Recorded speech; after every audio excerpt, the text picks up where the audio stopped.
Hello and welcome to Easy Learning, Smart Learning। आज word processing के tips and tricks का ये दूसरा भाग है। तो आज के जो टॉपिक्स हैं वो मैं आज आपको पहले बता दूंगा और उसके बाद में मैं आपको टाइम टैगिंग करते हुए आगे बढ़ते जाऊंगा। तो ये हमारे टॉपिक्स हैं आज के। इसे पढ़ने में मैं टाइम वेस्ट नहीं करूंगा, सीधा बताना शुरू करूंगा। सबसे जो पहला टॉपिक है वो है यूज़ ऑफ व्हील बटन। तो इस पर मैं कोई टाइम टैगिंग नहीं कर रहा हूँ। व्हील बटन का इस्तेमाल आप किसी भी वर्जन पे इस्तेमाल कर सकते हैं। और व्हील बटन होता क्या है ये देखते हैं। यदि आपके पास में बहुत सारे टेक्स्ट हैं, बहुत ज़्यादा ही टेक्स्ट हैं, तो आपके जो स्क्रॉल बटन्स होते हैं वो एक्टिवेट हो जाते हैं। तो व्हील बटन जो होता है माउस का, उसे आप इस तरीके से इस्तेमाल कर सकते हैं। मैं यहाँ पे आपके लिए कीबोर्ड का शॉर्टकट वाला जो ऑप्शन होता है वो ऑन कर देता हूँ। ओके, तो ये हम लेफ़्ट क्लिक कर रहे हैं और देखिए अभी मैं व्हील का जो आपके जो माउस का बटन होता है, माउस में 3 तरह के बटन होते हैं। एक होता है लेफ़्ट, एक होता है राइट और एक होता है मिडिल वाला स्क्रॉल बटन। तो यदि आप इसे क्लिक करेंगे तो आपके कर्सर को देख सकते हैं आप, ये इस तरीके से चेंज हो जाएगा। तो अब अगर आप माउस के मूवमेंट को राइट या लेफ़्ट करेंगे तो आप यहाँ पे एक इमेज देख रहे हैं जो हल्की फुल्की यहाँ पे दिखाई दे रही है। ये आपको ये बता रही है कि आपने माउस के व्हील बटन को इस जगह पे क्लिक किया है।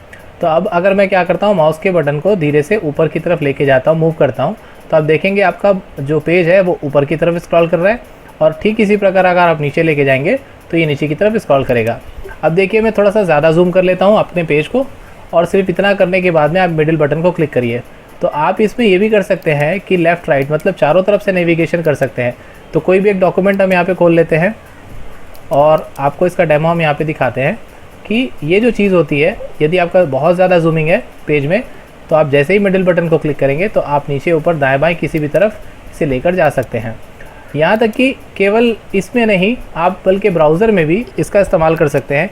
कोई वेबसाइट है और यदि आपने उसको ज़्यादा जूम कर लिया, जैसे prsu.ac.in, आपने यदि क्या कर लिया, इस पर लॉगिन कर लिया। लॉगिन करने के बाद में आपने बहुत ज़्यादा ही जूम कर लिया इस वेब पेज को, तो PRSU की जगह PSRU हो गया है, ये PRSU। ओके, सो prsu.ac.in ये हमारी वेबसाइट है हमारी यूनिवर्सिटी की। तो यदि आप यहाँ पे लेफ़्ट बटन देखिए, मिडिल बटन मैंने क्लिक किया तो अब मैं राइट की तरफ भी स्क्रॉल कर पा रहा हूँ, लेफ़्ट की तरफ भी स्क्रॉल कर पा रहा हूँ केवल एक मूवमेंट से। तो माउस की मूवमेंट आपको बाद में करनी है, पहले आपको मिडिल बटन लेफ़्ट आपके माउस का क्लिक कर देना है। फिर आप माउस को जिस तरफ भी लेके जाएंगे इस पर्टिकुलर पॉइंट से उस जगह पे आपका पेज जो है स्क्रॉल होते जाएगा। और आप ये भी देख रहे हैं कि डायगोनली भी आप क्या कर सकते हैं, बॉटम राइट या बॉटम लेफ़्ट या फिर बॉटम या फिर टॉप लेफ़्ट की तरफ भी आपको जाना है या टॉप राइट की तरफ आपको जाना है। तो इस तरीके से आप क्या कर सकते हैं, स्क्रॉलिंग कर सकते हैं। तो ये था आपका यूज़ ऑफ व्हील बटन। तो आज का हमारा दूसरा टॉपिक है टाइप इन मल्टीपल लैंग्वेजेस। तो मैंने यहाँ पे टाइम टैगिंग जो है वो कर दी है। 3 मिनट और 4 सेकंड से ये टॉपिक स्टार्ट हो रहा है, टाइप इन मल्टीपल लैंग्वेजेस। तो यदि आप वर्ड में अलग अलग लैंग्वेजेस में टाइप करना चाहते हैं, वो भी बिना किसी फॉन्ट के इंस्टॉलेशन के, तो ये काम आप कैसे कर सकते हैं। माइक्रोसॉफ्ट जो है आपको लैंग्वेजेस के टूल्स प्रोवाइड करता है ऑफिस के। तो आप अगर माइक्रोसॉफ्ट ऑफिस पे काम कर रहे हैं तो आप यहाँ से माइक्रोसॉफ्ट टाइपिंग टूल्स ये सर्च करिए इंटरनेट में, और टाइपिंग टूल्स को सर्च करने के बाद में आप इसे क्या करिए, इंस्टॉल कर लीजिए अपने कंप्यूटर सिस्टम में। तो आप जैसे हिंदी लैंग्वेज या उर्दू लैंग्वेज, कोई सी भी लैंग्वेज आपको टाइप करनी है, मैं आपको हिंदी के एग्जांपल समझा रहा हूँ। तो यहाँ पे आप देखेंगे भाषा इंडिया डाउनलोड नाम की एक लिंक दिखाई दे रही है। इस लिंक को यदि आप डाउनलोड करेंगे तो आप यहाँ से देख सकते हैं बंगाली, गुजराती, हिंदी है। तो यदि आप डाउनलोड बटन यहाँ से सिलेक्ट करते हैं, आप इस फाइल को कीप करते हैं और इसे इंस्टॉल करते हैं। इंस्टॉल करने के बाद में आपको अगला काम ये करना है कि आपको जाना है कंट्रोल पैनल पे। कंट्रोल पैनल में आपके पास में होता है रीजन एंड लैंग्वेज ऑप्शन। तो ये मैं अभी रन भी कर दे रहा हूँ, साथ ही साथ आपको ये भी बता दे रहा हूँ कि रीजन एंड लैंग्वेज ऑप्शन में जाने के बाद आपको क्या करना है। ये जो ऑप्शन आपके सामने खुलेगा, ये भी खुल रहा है, लोडिंग ले रहा है, रीजन एंड लैंग्वेज। तो ये खुलने के बाद में आपको जाना है कीबोर्ड्स एंड लैंग्वेजेस में। अब ये जो हमारा इंस्टॉलेशन स्टार्ट हुआ है, आप इसे क्या कर लीजिए, यहाँ पे मुझे बता रहा है कि ऑलरेडी या फिर सक्सेसफुली इंस्टॉल्ड हो चुका है। फिर आप क्या करिए, यहाँ पे से जो कीबोर्ड एंड लैंग्वेजेस ऑप्शंस हैं, आप इसमें चेंज कीबोर्ड्स में क्लिक करिए और यहाँ से आप इस तरीके से, जैसे मैं यहाँ पे देवनागरी का इन स्क्रिप्ट डाल के रखा हूँ, और आप चाहें तो यहाँ से ऐड बटन पे जाने के बाद में आप फिर से हिंदी चुनेंगे। हिंदी चुनने के बाद में आप यहाँ देखेंगे माइक्रोसॉफ्ट इंडियन लैंग्वेज ऑप्शन आपके स्क्रीन पे दिखाई दे रहा है। तो आप इसे सेलेक्ट करें ओके बटन दबाएं, ओके बटन दबाएं और यहाँ ओके करने के बाद में आप सारी जगह ओके कर दीजिए। अब इसे एक्टिवेट करने के लिए आपके पास में जो शॉर्टकट है वो क्या है, आप यहाँ पे देखेंगे यहाँ पे एक लैंग्वेज का बार आ गया है। ये लैंग्वेज का बार जो है कुछ इस तरीके से दिखाई देता है कि आप इसे, ये जैसे टूल बार आप देखेंगे तो ये आप टूल बार से ज़्यादा अच्छे से समझ पाएंगे कि ये टूल बार जो है आप इसे चाहें तो मिनिमाइज़ कर सकते हैं और चाहें तो आप इसे क्या कर सकते हैं, सेपरेट भी रख सकते हैं। तो आप इसमें मिनिमाइज़ बटन पे क्लिक करेंगे तो ये आपका इस स्थान पे आ जाता है। अब यहाँ पे आप देखेंगे आपके सामने में हिंदी और इंग्लिश 2 लैंग्वेजेस आ रही हैं। तो इस तरीके से आप मल्टीपल चाइनीज़ या जापानीज़ या जो भी भाषा में आप टाइप करना चाहते हैं उस भाषा को केवल यहाँ से सेलेक्ट करें और टाइप करना यहाँ से शुरू कर सकते हैं। तो अगर अब आपको हिंदी टाइपिंग नहीं भी आती है तो आप कीबोर्ड से आज लिखें तो ये हिंदी में आ जाएगा। अच्छा, इसे एक्टिवेट अभी हमने नहीं किया है, ये अभी भी इंग्लिश में दिख रहा है।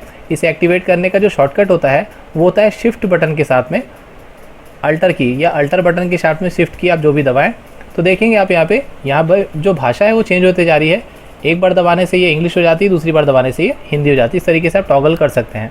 तो आप यहाँ पे जैसे अब आज लिखना चाहते हैं तो आप केवल यहाँ पे लिखेंगे आज, तो आपको यहाँ पे सजेशन दिखाई देगा। उसके बाद में फिर स्पेस दबाइए और आज कौन सा दिन है, जैसे आज का दिन है मंगलवार, तो आज मंगलवार है। इस तरीके से जो फोनेटिक्स होते हैं किसी वर्ड के, उन फोनेटिक्स को आप क्या करते जाइए, अपने हिसाब से टाइप करते जाइए और एग्जैक्टली आप जो टाइप करना चाहते हैं आप इस तरीके से टाइप कर सकते हैं। इतना ही नहीं, जैसे मुझे अपना नाम टाइप करना है तो मैं अपना स्पेलिंग लिखता हूँ इंग्लिश में, तो यहाँ पे अतहर ना लिखा के अतर लिखा रहा है। तो अगर आप इस पर करेक्शन करना चाहते हैं तो थोड़ा सा देखिए, फोनेटिक्स को आप चेंज करके देखिए। अतहर आप इस तरीके से लिखेंगे तो देखिए यहाँ पे एक अटहर दिखा रहा है और दूसरा अतहर दिखा रहा है। तो यहाँ पे आपको जो सही ऑप्शन लग रहा है आप उसे माउस के द्वारा चुन के इस तरीके से करेक्शन कर सकते हैं। तो कोई भी लैंग्वेज हो, आप यहाँ पे जब इसे डाउनलोड कर लें तो आप इस तरीके से किसी भी लैंग्वेज में टाइपिंग कर सकते हैं, वो भी किसी बिना फ़ॉन्ट को इंस्टॉल किए। तो जो इसका फ़ॉन्ट सपोर्टेड होता है माइक्रोसॉफ्ट के द्वारा, ये इसे ऑटोमेटिक डाउनलोड भी कर लेता है जो आपको सही लगे। और यदि आप इसे फ़ॉन्ट चेंज करना चाहते हैं, जैसे आप इसे कोई भी फ़ॉन्ट चुनेंगे तो आप देखेंगे यहाँ पे कोई परिवर्तन नहीं हो रहा है। तो यहाँ पे यही बात समझने की है कि हिंदी के जो सपोर्टेड फ़ॉन्ट्स हैं केवल वही यहाँ पे काम करते हैं, अन्यथा ये जो है यूनिवर्सल कोड की तरह आपको दिखाई देगा। तो ये था हमारा अगला टॉपिक कि हम अलग अलग भाषाओं में कैसे टाइप कर सकते हैं। उसके बाद में आता है एडिंग फ़ॉन्ट्स, तो इसे हम शुरू करते हैं। तो माइक्रोसॉफ्ट में यदि आपको फ़ॉन्ट ऐड करना है तो आप किसी भी जगह से जाके, जैसे कृतिदेव नाम का एक बहुत ही फेमस फ़ॉन्ट होता है, या फिर आप कोई मैं अब आपको दूसरी भाषा में सिखाता हूँ। जैसे मान लीजिए आपको जापानीज़ फ़ॉन्ट हमें अपने कंप्यूटर में इंस्टॉल करना है, तो आप यहाँ से चुनिए जापानीज़ फ़ॉन्ट और फ़ॉन्ट में जाने के बाद में गूगल फ़ॉन्ट्स में आप जा सकते हैं, यहाँ से डाउनलोड इसे कर सकते हैं। डाउनलोड करने के बाद में आप उसे इंस्टॉल कैसे करेंगे ये हम आपको बताएंगे। तो जैसे यहाँ पे लिखा हुआ है नोटो सन्स जेपी, आप इस पर क्लिक करिए। क्लिक करने के बाद में ये आप इसे क्या कर सकते हैं, डाउनलोड कर सकते हैं।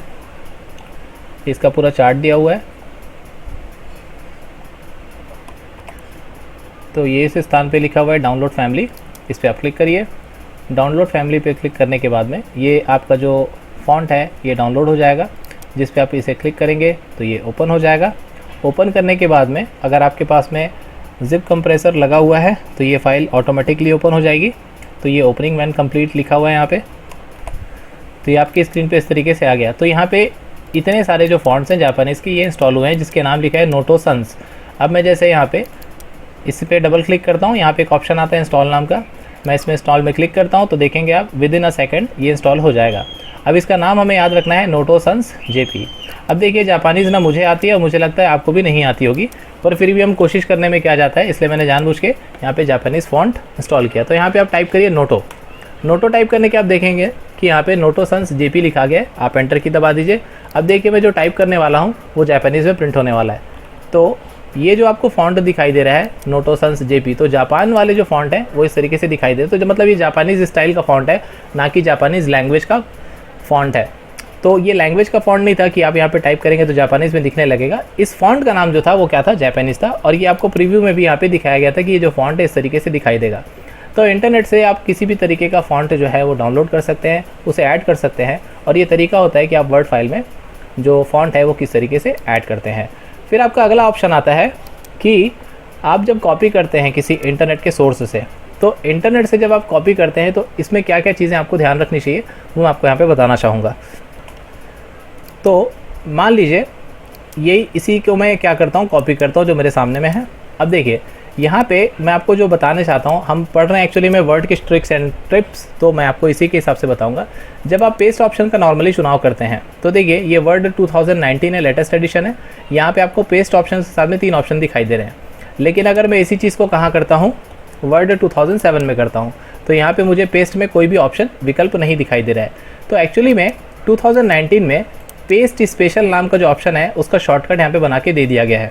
और वर्ड 2007 में ये जो पेस्ट ऑप्शन है, इसका ऑप्शन जो है स्पेशल ऑप्शन, ये आपको पेस्ट यहाँ पे जो लिखा रहता है यहाँ पे पेस्ट स्पेशल के अंतर्गत मिलेगा।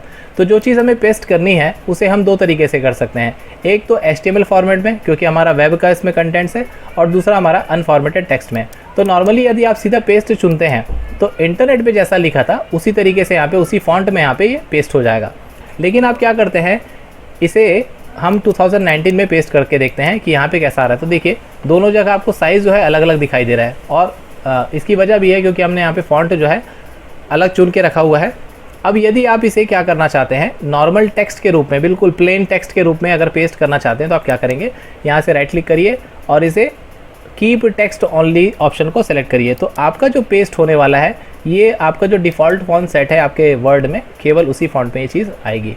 तो ये आपका समय बचाती है, क्योंकि अननेसेसरी जो फ़ॉन्ट यहाँ पे इस्तेमाल किया है, अननेसेसरी जो यहाँ पे आपका फ़ॉन्ट स्टाइल इस्तेमाल किया गया है, ये चीज़ कॉपी नहीं होती जब आप इस ऑप्शन का प्रयोग करते हैं कि आप यहाँ पे क्या कर रहे हैं, पेस्ट टेक्स्ट ओनली। तो पेस्ट स्पेशल में जाके अनफॉर्मेटेड करिए तो ये आपका प्लेन टेक्स्ट के रूप में आएगा, मतलब इसमें कोई भी फॉर्मेटिंग जो है वो अप्लाई नहीं की गई है। एक उदाहरण और देख लेते हैं। जैसे ये डाउनलोड इंडी फॉन्ट्स लिखा हुआ है, मैं इतना ऑप्शन को क्या करता हूँ, यहाँ से कॉपी करता हूँ।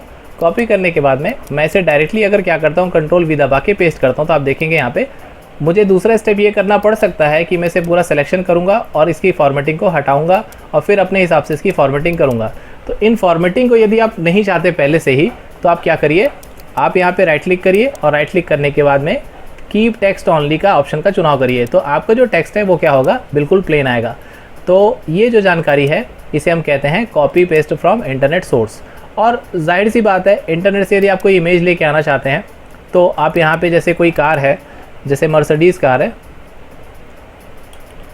मर्सिडीज़ कार आप यहाँ पे सर्च करिए, इमेजेस पे जाइए, किसी भी इमेज पे आप क्लिक करिए। आप डायरेक्टली क्या कर सकते हैं, उस इमेज पे राइट क्लिक करिए, सीधा कॉपी इमेज का ऑप्शन चुनिए और उसे अपनी वर्ड फाइल पे पेस्ट कर लीजिए। तो इंटरनेट सोर्स से आप चाहे कॉपी कोई इमेज हो, और यदि मान लीजिए पेस्ट नहीं होता है तो आप इसे पेंट ब्रश में पेस्ट कर लीजिए, और पेंट ब्रश में पेस्ट करने के बाद में आप इसे फिर से क्या कर सकते हैं, सेलेक्ट ऑल करके कॉपी कर सकते हैं और यहाँ पे लाके इसे पेस्ट कर सकते हैं। कई बार क्या होता है, रिस्ट्रिक्शंस होते हुए किसी वेबसाइट में, तो आप इस तरीके का चुनाव करके किसी भी कंटेंट को, किसी भी इमेज को अपने कंप्यूटर में कॉपी कर सकते हैं। एक और ऑप्शन होता है यहाँ पे जो स्निपिंग टूल होता है, आपके एक्सेसरीज़ के अंदर में आपको स्निपिंग टूल्स मिलेगा।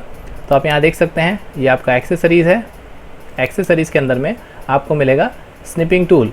तो स्निपिंग टूल का मैंने यहाँ पे शॉर्टकट बना के रखा हुआ है। इसे जब आप क्लिक करते हैं तो आपकी स्क्रीन पे जो भी चीज़ दिखाई दे रही है आप उसे सीधा क्या कर सकते हैं, एक रेक्टेंगल ड्रॉ कर सकते हैं। रेक्टेंगल ड्रॉ करने के बाद में आप उसे क्या कर सकते हैं, अपने वर्ड में पेस्ट कर सकते हैं। तो ये इंटरनेट के कंटेंट को ही मैंने यहाँ पे जो है स्क्रीनशॉट लेके पेस्ट किया है। तो यदि आपको चाहिए कि कोई चीज़ इंटरनेट से कॉपी नहीं हो रही है तो आप इस तरीके से उसे इमेज के रूप में भी कर सकते हैं। तो स्निपिंग टूल के बारे में आपको एक बात और बता दूं, क्योंकि इसमें ज़्यादा बताने लायक कुछ भी नहीं है। जब आप इसमें क्या करते हैं, कोई चीज़ को रेक्टेंगली ड्रॉ करते हैं, दूसरा तरीका ये होता है कि आप इस पर फ्री फ्रॉम सिलेक्शन भी कर सकते हैं। जैसे कि आप यहाँ से चुनिए ऑप्शन में,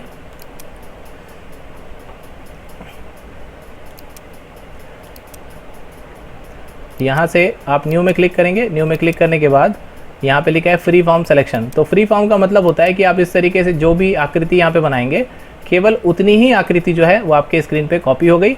अब आप इसे कहीं पे भी जाके पेज में क्या कर सकते हैं, पेस्ट कर सकते हैं। तो ये होता है फ्री फ्रॉम सिलेक्शन और ये होता है आपका रेक्टेंगुलर। और इसमें क्या ऑप्शन, बहुत ज़्यादा ऑप्शन तो है नहीं। आप जैसे ही यहाँ पर ड्राइंग करते हैं, ड्राइंग करने के बाद में ये क्या होती है, आपकी पूरी की पूरी कॉपी हो जाती है। तो पूरा विंडो का अगर आप स्निप लेना चाहते हैं और फुल स्क्रीन का स्निप लेना चाहते हैं तो ये 4 बटन का इस्तेमाल कर सकते हैं।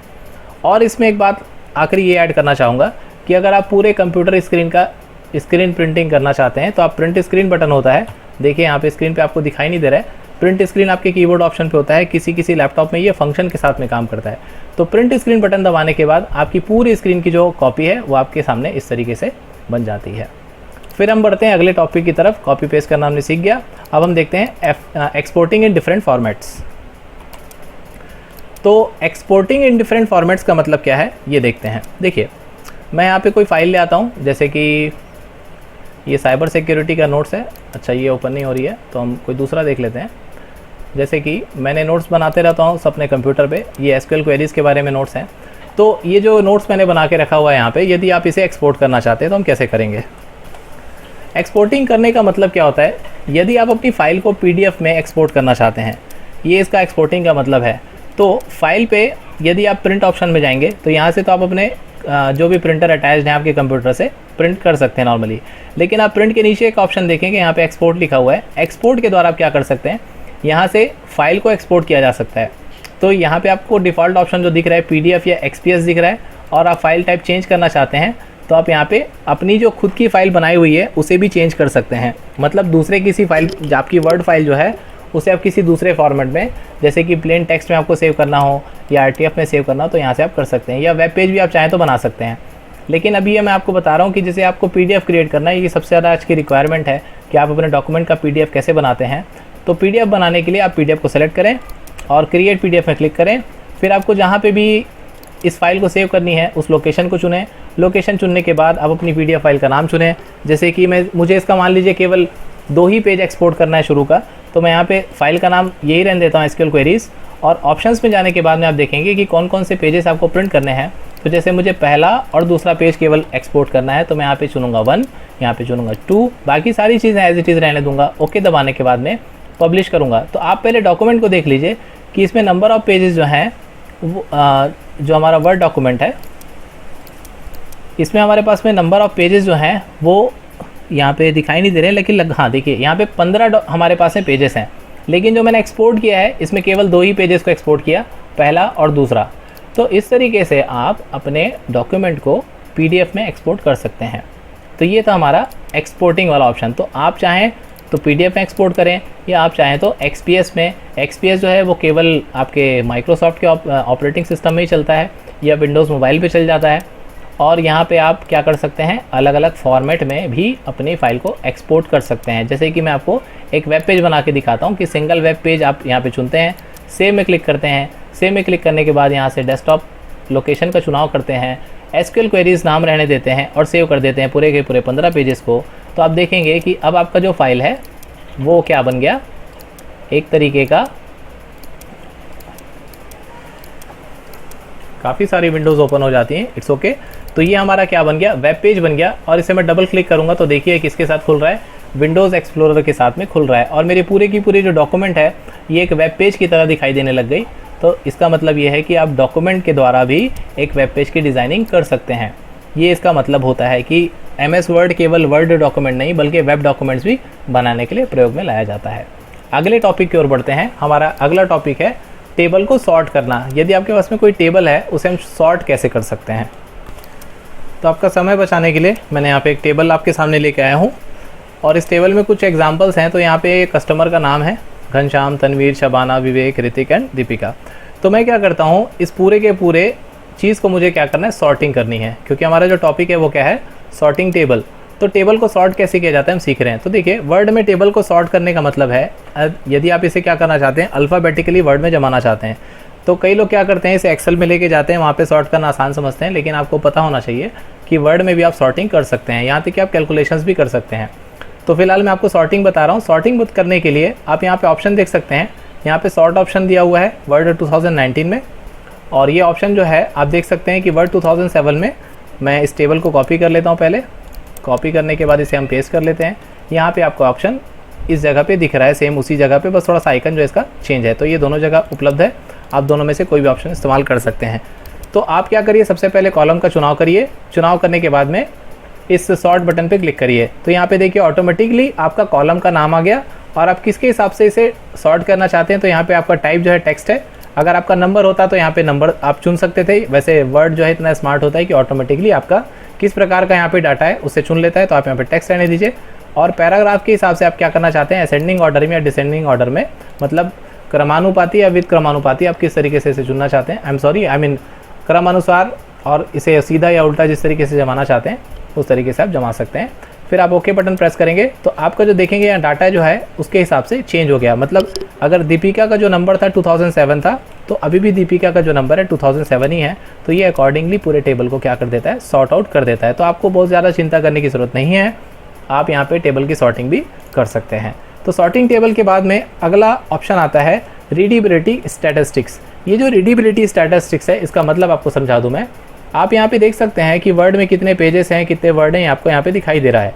लेकिन यदि आपको और स्टैटिस्टिक्स चाहिए कि आपके जो डॉक्यूमेंट है उसमें इंग्लिश कितनी करेक्ट है, कितना आपने अच्छा लिखा है, तो मैं आपको रीडेबिलिटी स्टैटिस्टिक्स बताने के लिए एक एग्जांपल दूंगा। तो उदाहरण समझाने के लिए मैंने यहाँ पे कंप्यूटर की परिभाषा अंग्रेज़ी में लिखी है, क्योंकि अंग्रेजी भाषा जो है कंप्यूटर को बहुत अच्छे से समझता है। और अंग्रेज़ी की जो आपकी प्रूफिंग है, प्रूफिंग का मतलब इसकी जो स्पेलिंग करेक्शंस वगैरह हैं वो हमारा जो वर्ड प्रोसेसर है बहुत अच्छी तरीके से कर पाता है। तो आपको सबसे पहले ये करना ये है कि आपको जाना है वर्ड के ऑप्शंस में। ऑप्शंस में जाने के बाद में आपको यहाँ से चुनना है प्रूफिंग। प्रूफिंग चुनने के बाद में यहाँ पे आपको दिख रहा है एक ऑप्शन शो रीडेबिलिटी स्टैटिस्टिक्स। तो यहाँ पे पहले आपको क्या करना पड़ेगा, इसे चेक करना पड़ेगा और ओके करना पड़ेगा। तो ये क्या क्या चीज़ चेक करेगा, आपके पूरे ग्रामर को चेक करेगा और आपने जो वर्ड पूरा जो डॉक्यूमेंट बना के रखा है उसकी रीडेबिलिटी कितनी अच्छी है ये आपको वर्ड खुद बता देगा। मतलब आपने कितनी अच्छी अंग्रेजी का, कितने अच्छे ग्रामर का इस्तेमाल किया है, ये आपको वर्ड से ही पता चल जाएगा। तो ये बहुत अच्छी चीज़ है दोस्तों, आप इसे ज़रूर सुनें और देखें इसे कैसे करते हैं। तो आपने पहले क्या कर लिया, टाइपिंग कर ली। टाइपिंग करने के बाद में आप सभी जानते हैं कि स्पेलिंग चेक करने के लिए हम क्या दबाते हैं, F7। तो आप यहाँ से शॉर्टकट दबाइए F7। तो अगर आपके डॉक्यूमेंट में कोई भी स्पेलिंग करेक्शन होगा तो पहले तो आप उसे कर लेंगे, और उसके बाद में आपको यहाँ पे दिखाई दे रहा है रीडेबिलिटी स्टैटिस्टिक्स। और यहाँ पे जो आपकी रेटिंग है डॉक्यूमेंट की, वो यहाँ पे लेवल जो है वो दिखा रहा है कि इसका रेटिंग जो है वो क्या है, 12.0। तो आप इंटरनेट पे देख सकते हैं कि ये आखिर रेटिंग जो है इसमें जो वैल्यूज़ आपको दिखाई दे रही हैं किस प्रकार की हैं। तो यहाँ पे मैं आपका टाइम जो है वो बचाने के लिए केवल एक ही एग्जांपल दे रहा हूँ। आप यहाँ पे दूसरा पैराग्राफ ला के उसकी रीडेबिलिटी स्टैटिस्टिक्स चेक कर सकते हैं। और बहुत सारे यहाँ पे पैराग्राफ इनपुट करने के बाद में आप ये देख सकते हैं कि आखिरकार ये रीडेबिलिटी स्टैटिस्टिक्स होती क्या है। तो यहाँ पे ना कि आपको केवल वर्ड की संख्याएँ, कैरेक्टर की संख्याएँ, बल्कि पैराग्राफ, सेंटेंस कितने हैं और एवरेज कितना आपने पैराग्राफ लिखा है और वर्ड कितना पर सेंटेंस है, ये सारी चीज़ें आपको रीडेबिलिटी स्टैटिस्टिक्स के अंदर मिल जाएंगी। तो ये था आपका रीडेबिलिटी स्टैटिस्टिक्स। अगले टॉपिक की ओर बढ़ते हैं। ये जो मैंने वर्ड लिखा है यहाँ पे लॉरेम पी, ये होता क्या है। तो ये जो टॉपिक है ये आज का सबसे अच्छा मतलब इसलिए टॉपिक है क्योंकि देखिए कई बार क्या होता है, हमें वर्ड में बहुत सारे एक्सपेरिमेंट करने होते हैं और हमें कुछ चाहिए रहता है कि फ्री में कंटेंट्स मिल जाए। कंटेंट्स फ्री में हमें कहाँ से ढूंढना पड़ता है, इंटरनेट से या कहीं और से। बट अगर आपके पास में किसी टाइम पे इंटरनेट ही ना हो और आपको एक्सपेरिमेंट करना है तो आप कैसे करेंगे। तो देखिए आप टाइप करिए लॉरेम, LOREM। टाइप करने के बाद में आपको दो चीज़ें देनी है। पहला P, L। ये जो P है कितने नंबर ऑफ पैराग्राफ्स देने हैं इसको आप रिप्लेस कर दीजिए। जैसे कि मैं यहाँ पे 12 लिख देता हूँ तो मेरे पास में आने वाला है 12 पैराग्राफ। उसके बाद में फिर आप L की जगह दीजिए कि एक पैराग्राफ में आपको कितनी लाइन्स चाहिए, तो मैं यहाँ पे लिख देता हूँ 10। तो ये जो लॉरेम हमने लिखा है इसके सामने आपको इक्वल टू साइन भी लगाना है और लिखना है लॉरेम, उसके अंदर ब्रैकेट में 12 पैराग्राफ और 10 लाइन्स। ये लिखने के बाद में आप जैसे एंटर दबाएंगे तो आप देखेंगे आपके पास में 12 पैराग्राफ और हर पैराग्राफ में 10-10 लाइन ऑटोमेटिकली जनरेट होके आ गई। ये पहली लाइन, अब ये कौन सी भाषा है ये मुझे नहीं पता, इंटरनेट में से भी मुझे ढूंढना पड़ेगा। मेरे ख्याल से ये रशियन या फिर जर्मन है, आई डोंट नो। बहरहाल तो हमें इससे मतलब नहीं कि यहाँ पे क्या लिखा है, लेकिन एक्सपेरिमेंट करने के लिए इससे बेहतर कोई ऑप्शन नहीं होता कि अगर आप ऑटोमेटिकली रैंडम कोई टेक्स्ट डालना चाहते हैं तो रैंडम टेक्स्ट डालने के लिए ये बहुत ही अच्छा ऑप्शन होता है कि आप यहाँ पे टाइप करें लॉरेम, पहले लगाएं इक्वल टू साइन, फिर लिखें लॉरेम। लॉरेम लिखने के बाद में जैसे 5,3 मैं लिख देता हूँ तो ये लिखते ही साथ हमारे पास में क्या आ जाता है, बहुत सारे पैराग्राफ और जो आपके ऑटो जनरेटेड टेक्स्ट होते हैं वो आ जाते हैं। अगला टॉपिक है हमारा type anywhere in the word. मतलब आप किसी भी स्थान पे चाहें तो क्या कर सकते हैं, टाइपिंग कर सकते हैं। तो मैं यहाँ से टेक्स्ट को पूरा डिलीट कर देता हूँ, ये आपकी रही वर्ड की स्क्रीन। ये जो type anywhere in the word इसका मतलब क्या होता है, अगर मुझे यहाँ पे टाइप करना हो या किसी स्थान पे टाइप करना हो तो आप क्या करें, सिंपली वहाँ पे डबल क्लिक करें। डबल क्लिक करने के बाद शुरू हो जाएं, जैसे कि हियर, और यहाँ टाइप करना है तो फिर यहाँ पे लिख दें और हियर, और अगर यहाँ टाइप करना है तो यहाँ लिख दें हियर। जहाँ पे भी आपको टाइप करना हो बिंदास वहाँ पे क्या करिए, डबल क्लिक करिए और शुरू हो जाइए टाइप करना। तो ये होता है आपका shortcut type anywhere in the word. और आज के आखिरी टॉपिक की ओर भी बढ़ी जाते हैं। हमारा आज का आखिरी टॉपिक है, आखिरी टिप्स है कि आप प्रत्येक वर्ड को किसी पैराग्राफ में कैपिटलाइज कैसे कर सकते हैं। तो अगर आप यहाँ पे कोई सेंटेंस टाइप करते हैं, मैं आपको टाइप कर देता हूँ। तो जो हमारा टॉपिक है मैंने उसे ही लिख दिया यहाँ पे। अब देखिए यहाँ पे एक सेंटेंस है जिसमें लिखा है कि how to capitalize each word in a sentence. मतलब इस सेंटेंस में जितने भी वर्ड हैं, हर वर्ड का जो पहला कैरेक्टर है उसे मुझे क्या करना है, कैपिटल करना है। तो मैं आपको यहाँ पे दो चीज़ें बताना चाहूँगा। यदि आप सारी चीज़ों को कैपिटल लेटर्स में लिखना चाहते हैं तो फॉन्ट में जाएँ। फॉन्ट डायलॉग बॉक्स को खोलने का शॉर्टकट होता है Ctrl+D। इसे Ctrl+D दबाने के बाद में आप क्या करिए, यहाँ पे चुनिए ऑल कैप्स। ऑल कैप्स चुनने से क्या होगा, सारे के सारे जो आपका पूरा वर्ड है, एक एक कैरेक्टर क्या बन जाएगा, कैपिटल लेटर में बन जाएगा। लेकिन हमें करना क्या है, प्रत्येक वर्ड के एक एक लेटर को, फर्स्ट लेटर को हमें क्या करना है, कैपिटल करना है। तो आप इसे सिलेक्शन करिए। सिलेक्शन करने के बाद यहाँ पे ऑप्शन होता है, ये जो चेंज केस ऑप्शन है, यहाँ से जाइए और यहाँ से चुनिए कैपिटलाइज ईच वर्ड। तो कैपिटलाइज ईच वर्ड जो ऑप्शन है, ये वर्ड 2007 में अवेलेबल नहीं है, आप इसे केवल 2019 में इस्तेमाल कर सकते हैं। और यहाँ चुनने के बाद में आपके प्रत्येक सेंटेंस का हर वर्ड का पहला जो कैरेक्टर है वो किस में हो जाएगा, कैपिटल में चेंज हो जाएगा। टॉगल केस ऑप्शन जो होता है, ये ऑप्शन आपको पुराने वर्ड में मिल सकता है। यहाँ से क्या होगा, जो कैपिटल लेटर्स हैं वो स्मॉल में चेंज हो जाएंगे और जो स्मॉल लेटर्स है वो कैपिटल में चेंज हो जाएंगे। तो इसी के साथ आज का जो हमारा लेक्चर है वो समाप्त होता है। ये लेक्चर आपको कैसा लगा हमें कमेंट सेक्शन में बताइए। और वर्ड के टिप्स और ट्रिक्स जानने के लिए आप सवाल कर सकते हैं हमसे। और इजी लर्निंग, स्मार्ट लर्निंग में बने रहिए, वीडियोस देखते रहिए। आगे भी हम ऐसे इंटरेस्टिंग वीडियोस पोस्ट करते रहेंगे। और हमारे चैनल को प्लीज़ सब्सक्राइब ज़रूर कीजिए, शेयर कीजिए अपने दोस्तों के साथ और सभी को ज्ञान ज़रूर बांटिए, क्योंकि ज्ञान बांटने से बढ़ता है। Thank you very much. See you on the next lecture.